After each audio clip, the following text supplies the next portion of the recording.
It's 6:33. Yes, I'm in bed because I'm a grandma.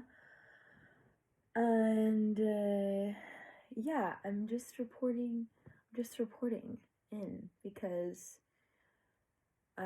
this has been already a ride, and I'm grateful to anyone that has been tuning in. I appreciate it. The first video I ever made on this thing, I made thinking that nobody ever would see it, and I just needed an outlet for my throat and my mind to just duke it out. And now, in some ways, there's a loss of that therapy because I do want this to build, and I'm so grateful for all of the interactions, because the point is that there is a light that needs to be shed, and I think, an important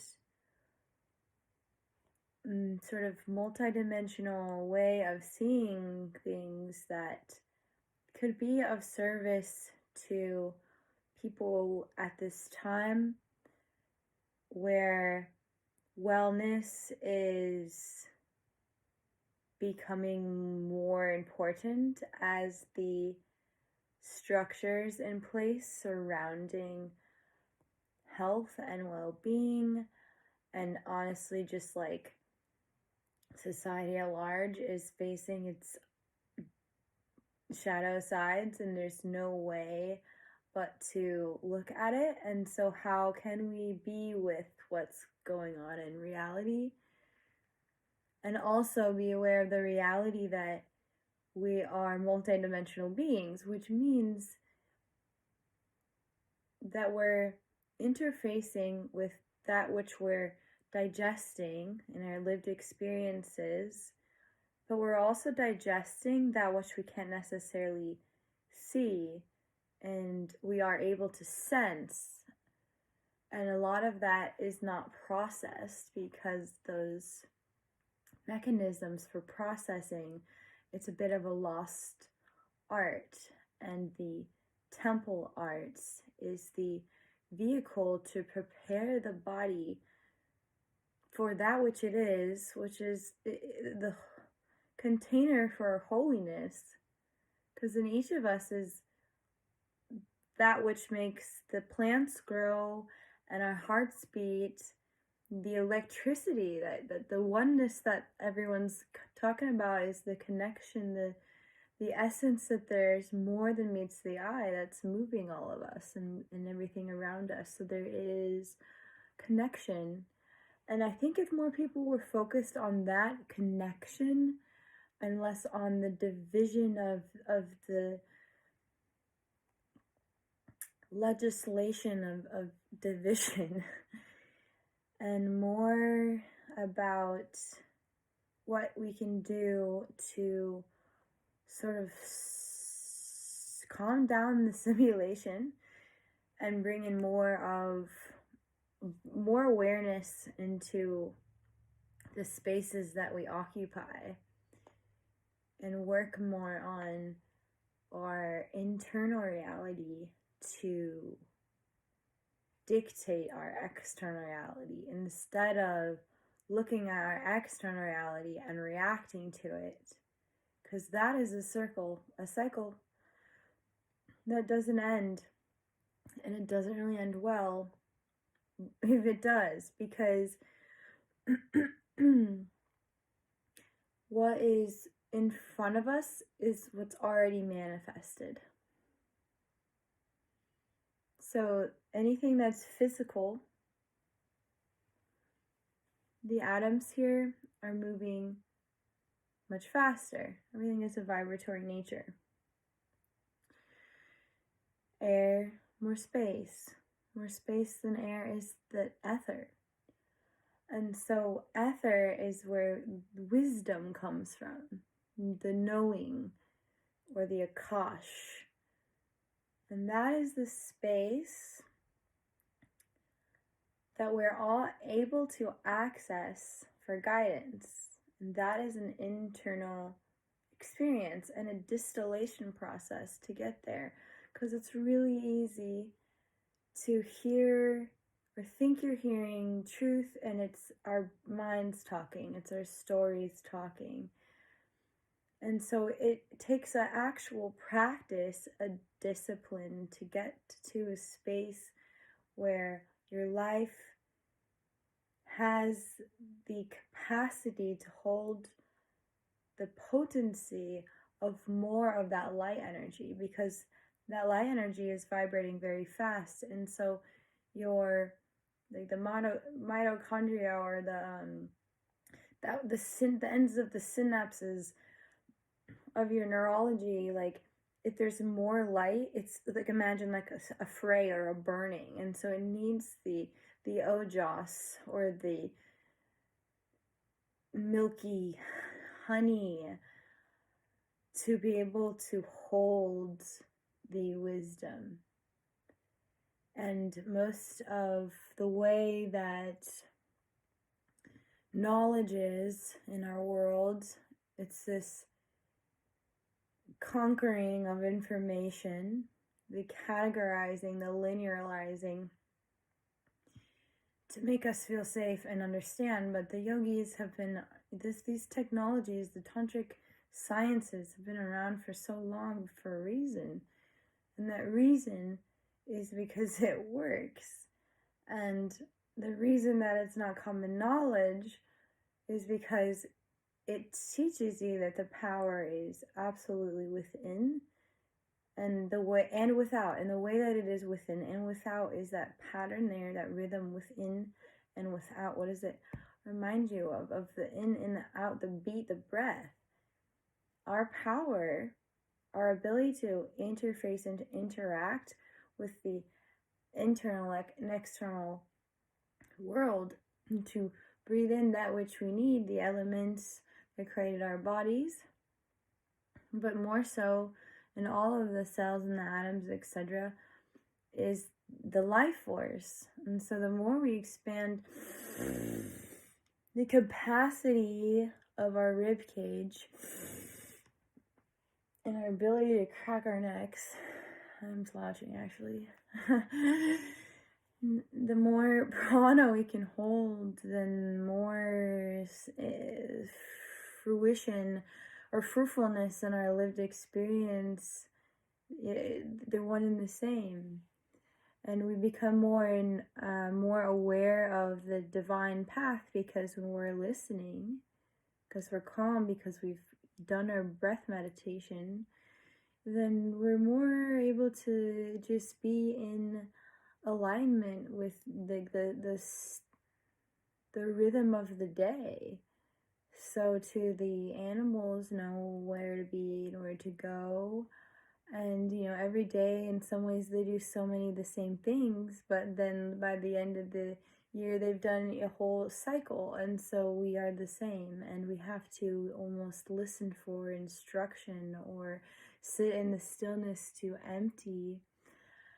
And more on that point of emptiness, the practices, and I teach I do my best to honor the lineage of in Kundalini yoga that includes the masters and the golden chain. And what that means is that when we tune in, we are inviting in that which we cannot see. And that seems to be sort of like a woo-woo or like a freaky thing to talk about, but that is how you keep it pure. Why would I go into a space where I'm going to be holding space and bringing down a vibration, should this, class or, the loved ones in the space want to ride that wave? I want it to have the highest potential with the most purest, protected, possible loving hands. And so it's really important to keep the lineage, or that which, the well that we draw from, in its highest essence, and hold it in its highest reverence, and be a living example that you have, guides, you have support, And I don't really love the reactions I often get, and I am very particular in the ways that I speak about things. It's doing it no justice to force on anyone that's not ready to know about, the vibratory nature and the spirit essence of themselves. You have to really change the way you see things, and then that change continues and grows. And that's where that idea of like that dark night of the soul comes in, is because your reality completely shifts. And so everything that you thought knew sometimes abruptly changes. And I hear people say like they had like a Kundalini awakening, and I want to comment on that, and I want to also backtrack a little bit and speak on the emptying and the filling, and how the tradition of Kundalini, in some ways I will be digressing from, in which I mean the feminine form. And so I'll go back to that. So, well, no, I forgot what I was saying, so I'll talk about feminine form and see what happens. So in respect to the tradition and into the lineage was also created by, essentially, or written down by, the masculine forms. And so the masculine energy is also the vessel, yes, but the mind space. And so we want to empty the mind, right? And so too the body empties, such as the masculine releases. And in that way, they need to calm and be spaciousness. Now, if you are the feminine or the internal, the yin, you exist as the empty space. You are the void.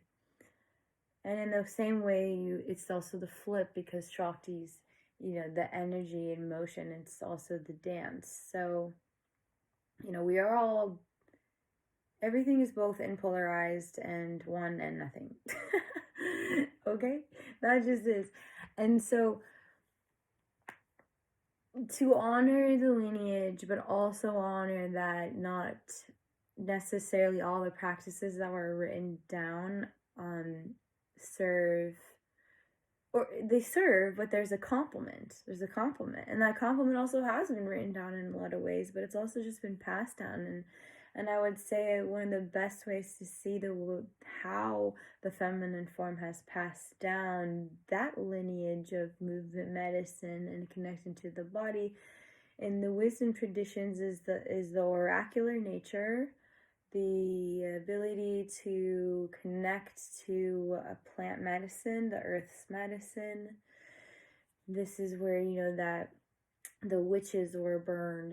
There's the wisdom that comes from the connection with nature. The plants and the animals do speak. And if we are listening, and imagine back then we didn't have phones, right? You spend a lot of time picking huckleberries. Like, you'd get to know nature and its cycles. And so when someone's sick and you know the cycle of a plant that could help, maybe it's witchcraft, maybe it's herbal medicine. And so that's a gift of the feminine. Things that accompany intuition. Now there's the knowing, there's the gut, there's the like, I have to do this now. Like, that's sort of like the gift of the masculine. But the feminine is just like, it doesn't make sense, and that's how you know it makes sense. That will make sense. And all has purpose. And the body, so too for the feminine, the gymnastics and the structure and the moving sort of forward and backward for the narrower hips would be sort of more of the traditions of the yoga practiced in the West. It's not necessarily in alignment with yoga, which originally would have been just the practice of sitting down, to connect with that third force, that trinity force. The bodies and the mind and the heart are sitting in the stillness And so too, if we're lucky, maybe we're gifted wisdom in those spaces, but it's a practice of accumulating the space to hold the charge and not let it leak, and not to also release it. There's just knowing thyself and knowing how to take care of your energetic body is like just as important. And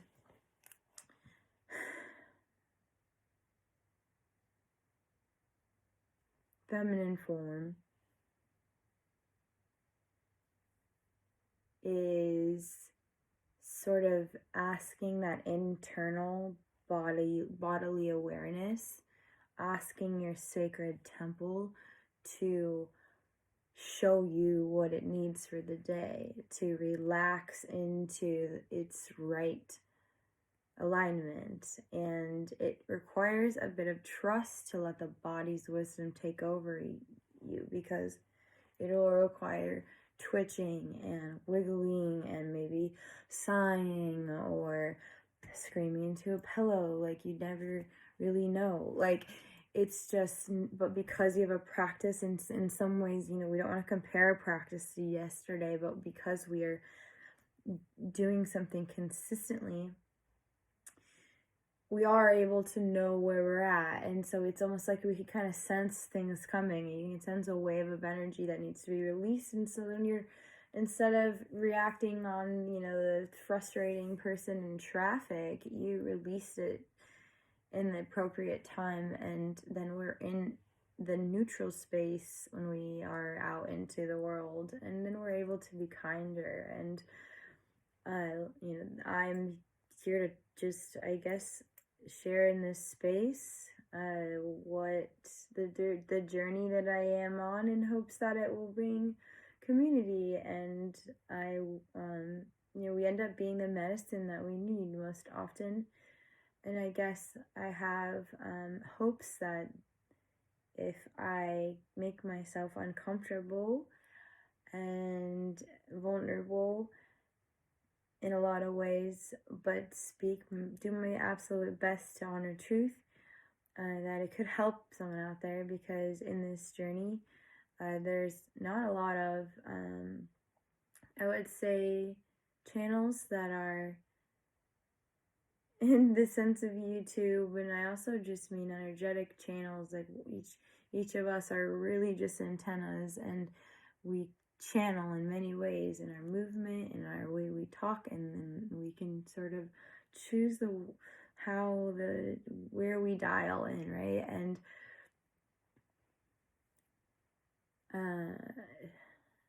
we'll get more into the journeys personally if someone wants, but don't want to go into the details. I just am saying that it hasn't always been easy, and I would have loved a resource of someone that was doing their best to research where things come from.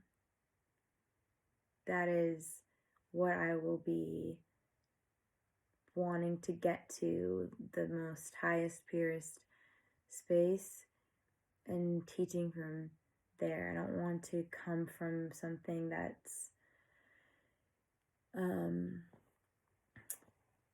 just not intended to be at its highest vibration. So just out of and that is why I ask for help, because I can't do that alone. My humanness is self-serving, and that's not the space to be in. And the power of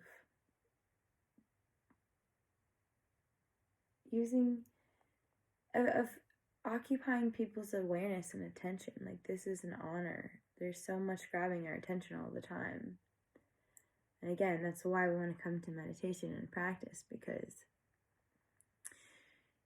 it makes it easier to recognize when something's not necessarily yours and it's coming at you, and you can come back to knowing what your alignment is for the day. And it's like, kind of like life is like this funny little video game because, like, I mean, like, okay, so this is an example, like, sadhana practice.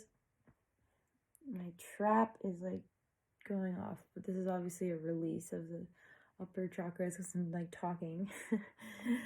Anyways, you wake up freaking early, but then, like, you sit in stillness and do a bunch of breath work, and then sometimes, like, you get, like, little downloads or, like, really good ideas, or kind of, like, are able to organize in a very slow way the best, most optimal thing that you could do for your day. Like, you can kind of just see in a completely quiet space because nobody else is really awake. Like, my favorite thing is, like, driving really early in the morning. Of course, it's hard to do but then no one's on the road, and it kind of looks like you're in, like, Star Wars, because, like, it was raining and it was just, like, all the drops were being illuminated by the Christmas lights and the street lights, and they're, like, popping on. I was, like, just, like, no one on the road, and it felt like I was literally in a galaxy. And so that's one reason to wake up early. But also because every day can be a video game. And so you see what's efficient and hope that it comes from the divine, but you'll be better able to sense that when it is coming from that is which is truthful, because it's kind and sweet in nature. That is the best way to know, because our mind, like, our heads, like, you can be, like, kind of, like, tough on yourself and, like, you know, get it done, but you'll know when it's truth speaking to you, because it will give your body sensation. So you can always do a truth test there, like, check in with your, like, vessel, like, yo, I do that all the time at the grocery store. I'm like, do you want this mango? I'll be like, yeah. I'll be like, nah. And like, you can make systems with your own body to communicate. And in that light, there's many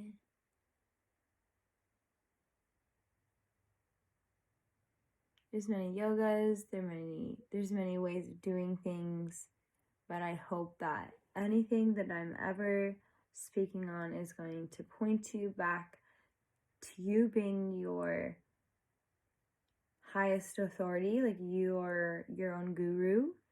You're the best person to make your decisions.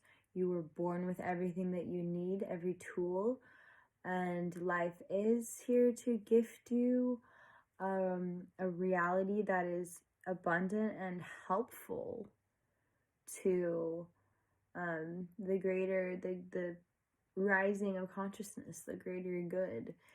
And we get to use the CTs and the gifts that were given to do those tasks. And we can't find that mission or that Dharma if we're disconnected from the temple.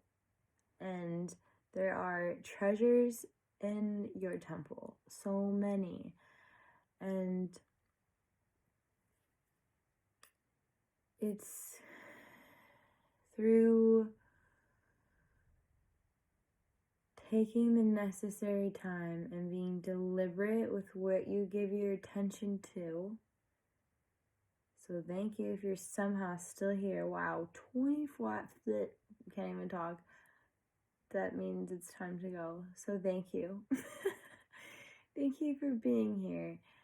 And may my sound current have with it the lineage in which I draw and dwell in with gratitude, and may I be bold enough to speak on that which is so divinely obvious. There's more than meets the eye with the current that is full of love and peace. That is my wish. All right. Thank you.